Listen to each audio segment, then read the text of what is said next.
Hello and what is up, guys? Rye here and welcome back to some Gear City, which is a car company tycoon game. It's like Automation, except if Automation was made in 1998. Anyways, we're here in Gear City. What we're doing is continuing off our Maven Motor Company, which is my car company in the game. We're doing a few things. So let's go to the world map by clicking the globe here. This is the world map. So right now we're selling cars in North America, all of North America. All the yellow dots are dealerships. All the green dots are factories and dealerships. So we're selling in North America, we're selling in Europe, a little bit of Asia, not a fair bit of Asia. We're selling in Japan, Korea, China, Taiwan, the Philippines, and is Turkey considered Asia? Is Turkey Asia? Turkey is Asia enough.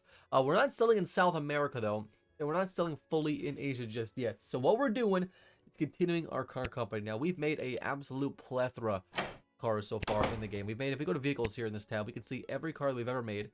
We got the Blackwood cars. They made our luxury cars all the way up to the newest one, which is, I think, the Blackwood, the Marshall FTL. So the Blackwood's the newest one. So these are 1970s luxury vehicles. They're similar to, like, you know, Cadillac or maybe like Lincoln or maybe almost like Mercedes-Benz or BMW. So it's a bit upmarket for the American taste there. We've got the Harriet brand, which is our sports car slash supercar. It's an exotic brand, basically making coach-built cars. Their best car is the Champions S, the Harriet Champions. It was supposed to be called Champion, but Champion was taken as a name for another company, so we're calling it the Champions. This thing can do 230 miles an hour, which is pretty nuts in the year 1976. We've got the Honggang company, which is our Chinese company we bought later, or I think earlier on. We've also got the Maven brand. In the late 70s, we've got the Proto, Rebel, the Photon, Maxim. We've got some interesting names for our car company. So they are pretty modern cars. They're looking pretty modern. We also have the Micro, which is our like subcompact car that's selling quite well. So what we're doing today is, I guess, continuing off our brand. I want to go to the R&D department, and obviously I haven't played in a while. We've got some pretty new Aldacini cars. We actually don't have a lot of cars for sale over. We got the Harriets, we got Mavens, we got a few Honggangs, which is, we got sports cars, luxury cars. We got 3 Honggangs only for sale. So only the ones that are selling good. We can see here, we are, okay. Oh wow. Oh wow, that's not good. So in this tab, it shows us how much cars we're selling. So last month, we sold in the world 310,000 cars, making $2.8 billion. You guys can't see my mouse, actually. But what we're trying to do here is where it says estimated missed sales. That's how much cars that we didn't sell when we could have sold. So we could have sold an extra 500,000 cars. We could sell 800,000 cars a month. We just don't have the production capacity to do so. Most of these cars obviously are wanted in North America, and that's why we're building factories in Toronto, Moscow, London, Seoul, Taipei, Mexico City, Puebla, and Vancouver. So we're making factories a bit of everywhere. We're going to make some Blackwoods and Harriets today. Maven is a bit newer, but we have fallen behind in our car R&D kind of side of things because we just haven't had the time. We are making lots of money now, though. So we need to go ahead and modify some engines and chassis. I think if we look here, so the Coaster is the cheapest Blackwood, I believe, right? Yeah, they got 3. The Coaster, Continental, and Marshall. They use as small as a 3.2-liter Starfire-powered inline-6, and we use the biggest one, which would be a 7.2-liter V8. It's not bad. 600 horsepower in 1980? Oh my god, what was I thinking? That's actually pretty nice. It's using, like, I guess FTL is, like, our hyper-performance arm of it. I don't know. I don't even know what it is, to be honest. Let's go ahead and make new engines here. So we've got a 7.2-liter, 6.1, 5.8, 4.6, and a 3.2. Let's actually go and design a new engine. So we're going to make V8s for all the Blackwood cars. They're all going to be V8s. They're all going to be turbocharged V8s except for probably the base model. This is going to be an overhead valve, naturally aspirated V8 engine with, you know, reasonable horsepower, reasonable torque, a reasonable weight. Let's make it a heavy engine, though. We don't actually care about weight, to be honest. Let's go lower this. So 190 horse. So we're going for less horsepower, but more torque. So what I want for this generation is lots of torque. So we're getting 405 pound-feet of torque from a turbocharged 5-liter V8. We'll call this the 5.0T. Alright, so I've designed 5 new engines for the Blackwood and the Harriet cars. So the Harriet and Blackwood cars use now turbocharged V8 engines, except for the 2 lowest engines. They're naturally aspirated. So we got 2 5-liter NA V8s, a turbo 5-liter V8, and 2 turbo 6-liter V8s. So one is a stage 1 turbo, one's a stage 2, making up to 520 pound-feet of torque, which is pretty gosh darn nuts for 1981, to be honest. 330, and we got 400 horsepower, which is reasonable. The previous car, though, which would be the Continental FTW, which is the top-end car. Made less torque, but it makes way more horsepower, almost 200 more horsepower than the other car. But that's fine. We don't want horsepower. I just want effortless torque. The engines do cost a lot more, up to $6,000, whereas the old ones costed a much more reasonable $2,800. So we're getting a lot more torque. We're getting way more MPG. That one used to get 8.1 MPG versus our 16 MPG, so it's literally double the MPG. I like Hungang. It's fine. It's a fine brand. As Saladin, we can sell them for 164 million, or we can create our own company, which is fine. I like having like an Italian sort of base of operations. Al Saladini is our maybe they'll be our exotic company. I mean, we already have an exotic company. Can we have another one? I actually don't know, but like it's a good presence for Europe at least. I like the Hungang Chinese presence because it's gonna actually help us out a lot. I think we should make Al Saladini into its own company. So we're still way behind in sales. If we go up here, we're selling $2.8 billion of cars now. We're still short 435,000 cars. We got new factories coming in about a year, 2 years, 3 years, etc. So we honestly, we're not really in a rush to make new cars with the company. So how's KL Autos doing? KL Autos so far has gone up in value. It's actually doubled in value. We can actually sell it probably for a profit of 60 million or a little more if we're really careful. The $60 million profit for doing nothing. That's not bad at all. But I think they'll be quite successful. We can go ahead probably and get rid of our Al Saladini brand. I think we can probably make it a subsidy as well. Let's include their No, I want to keep their I kind of want to keep their factories, to be honest. But let's go. Let's do it. They're gonna be our Italian, like, economic company. They're gonna sell like small little cars in Italy or whatnot. Let's give them $700 million. We have like we're making money. We also have billions and billions and billions of dollars of debt. We've got $7 billion of debt, which we need to pay back as soon as possible. Our pension fund has $3 billion in it or so. So we are losing money. We've got factories being upgraded and worked on in about 6 months. We're losing $400 million. Okay, that was the bond payment. Okay, so we're actually not losing tons, more like 100 million, but we're still gonna, we still need some money, to be honest, which I kind of don't want to take, like, loans and stuff. We can actually sell our burnt all shares. There we go. That's fine. We don't need that right now. KL Autos is actually worth 300 million, so they're still doing quite good. They're going down a little bit right now. Al Saladini is not doing that great, but they are just getting started up, and they had no factories or branches when they started, so that's pretty much why. Let's go 1 month, finish the year off, and we'll continue working on here. So Hungang is what, like a truck company? They sell what, a sports car and a luxury car? Are they a luxury company? I don't actually know. Let's just leave them for now. Let's go to our Blackwood brand. So we need to remake and redesign and re-engineer all of our cars, the Coaster, the Marshall, and the Continental. It looks pretty dated for 1984, to be honest. If we go modify, no. What do we have? Okay, so we've got this one. This is the facelift and headlights. That's all you really need. It'll bring it into the 80s and the 90s. The body's looking a little dated, but that's okay. Next car. So that one costs $20,000 for the top end, whereas the previous Continental costed only $13,000, which is crazy. The prices are going way up now for cars, which is fine. Look at this thing, the 5-liter to the 6-liter, I think. So this car, you know, it's still fine.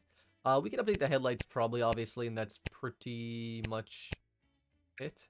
So just light facelift. You know, Blackwood is like an old luxury kind of brand, which will take this. Well, this new generation, the Marshall. And let's go to the last car of the Blackwood brand, which would be the Continental.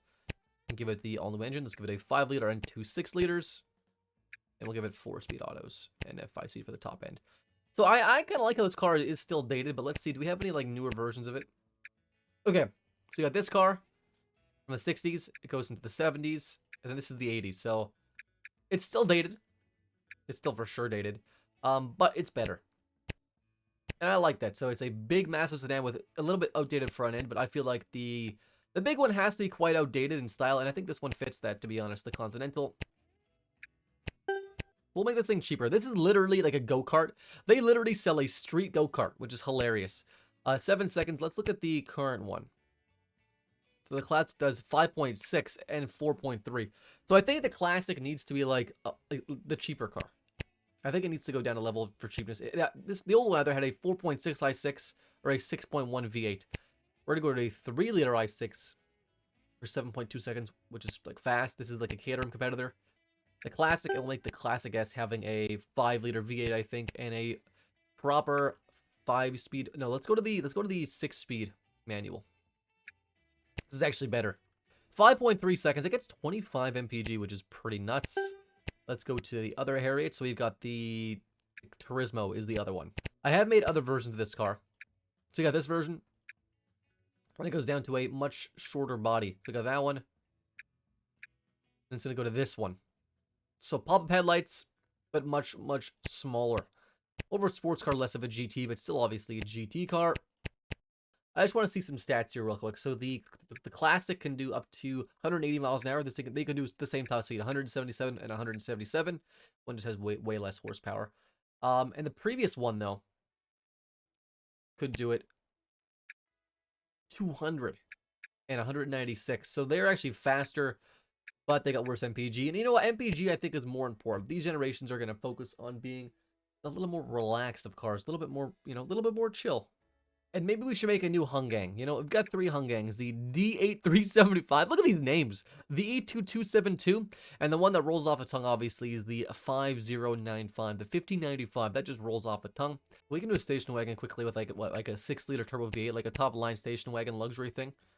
But, like, full-on luxury, Use a default one that's just here. I designed a few of these. I designed this one. Doesn't really look... that one looks actually pretty decent. I don't think it screams luxurious, though. But actually, let's change it a little bit. Let's change it to, like, maybe a 5-liter V8 and a 4-speed automatic. Maybe we'll make our Hunggang a wagon. All right? Like, I designed this wagon, but then I redesigned it and made it this wagon. So maybe this could be like an AMC Eagle, but it's actually super luxurious. Let's change this. This is going to be it's a bit cheaper, $9,000. This could be like a new Hunggang vehicle. It's going to be for the upper class.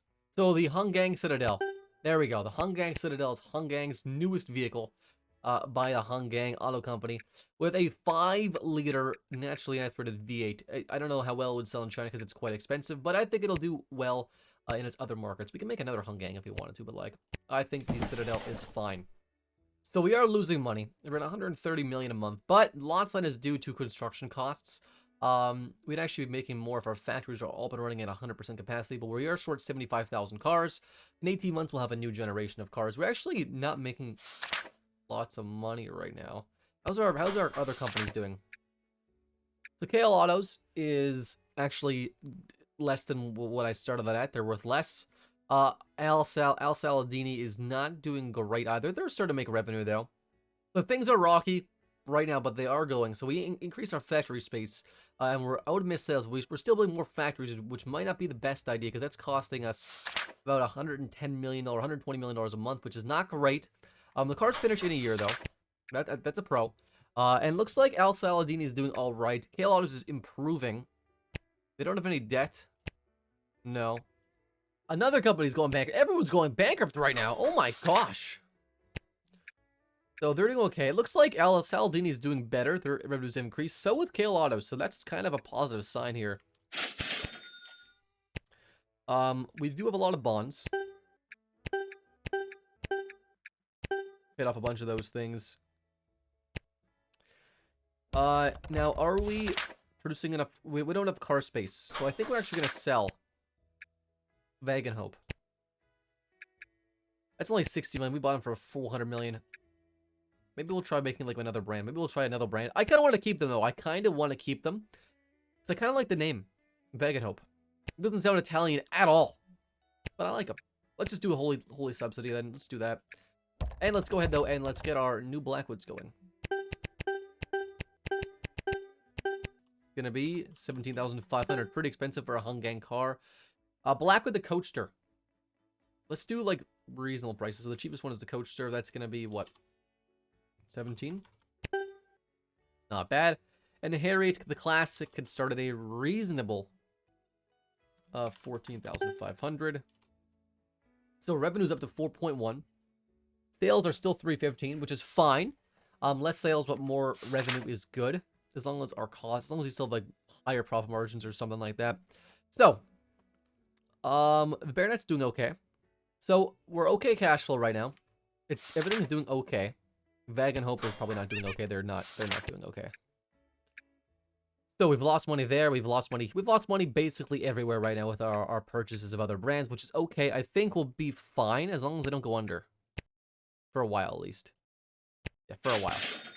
Pension funds are decreasing. We do have bonds that are due in 1991, so we've got like a decade to make like billions of dollars.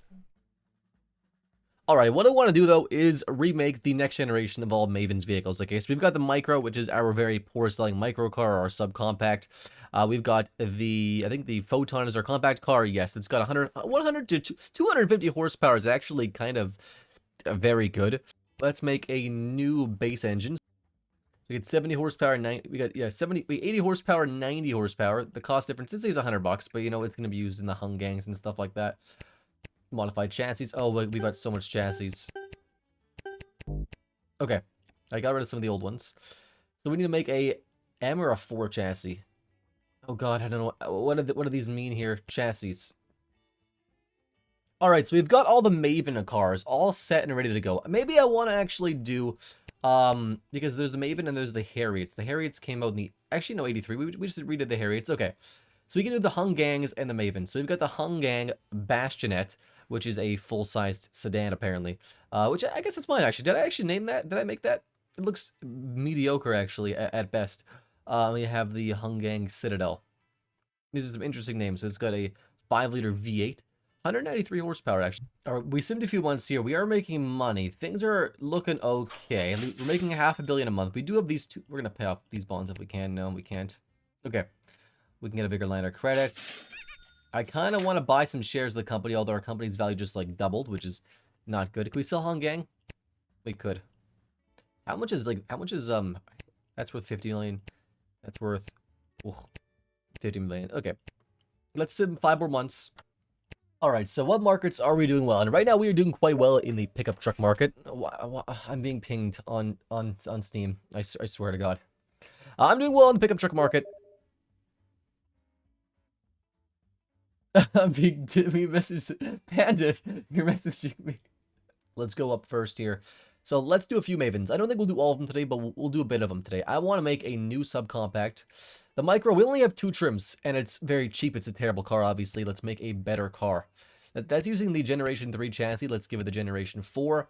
Before, it was actually using the old 1960s engine with 90 horsepower, but lots of torque, actually. 2.5-liter inline-5 is a base motor. All right, so there's some new subcompacts available, and I've designed a couple, like this one, and like this, and like these little ones, mostly. But let's go ahead and actually design ourselves a new subcompact today, okay? So we got this body, no thanks, that's too big. Let's make this thing, I want to make this thing a rollover risk, to be honest. Let's raise it up here. Let's give it a very short front end, which actually I kind of like. It's got basically everything you need. Now, the specs. This car costs $2,000 to make compared to the old one, which was $670. Yeah, this is a lot more expensive, which is very unfortunate. And maybe we'll do the sports car, because the sports car is kind of an important car in our lineup. And we'll finish off with that. So it's a front-wheel drive sports car, which is kind of depressing in its own right.